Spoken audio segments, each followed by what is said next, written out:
Danke collega Corin, danke também a colega Lisette. A tarde aqui, pero também para preparação para nós chegar a AUE.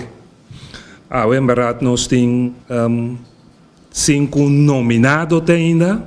O Gisa Kirato, nós também sabemos que de verdade, não é sunang que também receber a cruz de mérito.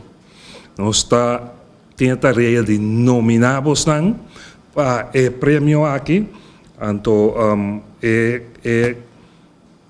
intenção de a tarde para nós puntra de forma oficial se você aceitar o prêmio aqui. Então, para mim é um prazer de estar aqui um dia mais, para sombra esse que tem momento caminha nós valorar nós unam de terra de uma forma ou outra a se trabalhar meritório para nossa comunidade.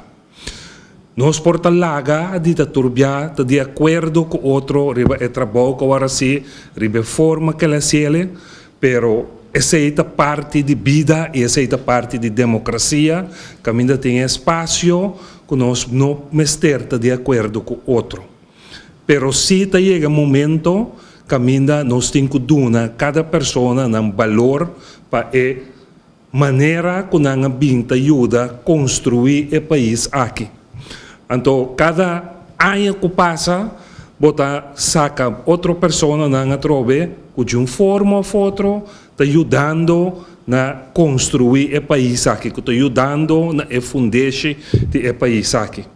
Então, tá pensei à tarde, com sumo prazer, me que anunciar nos 5 nominados, então me espera de coração. Ora, agora, nós se pergunta na você, se você aceitar o prêmio aqui, nós pretende sim contundente.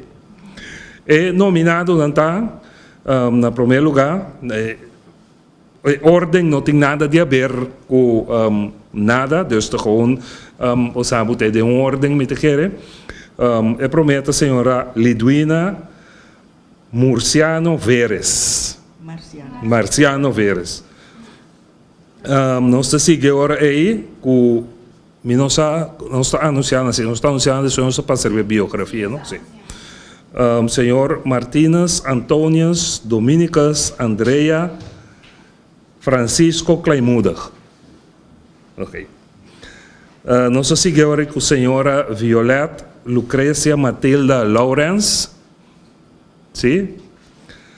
Nós temos senhor Pablo Alcides Cova.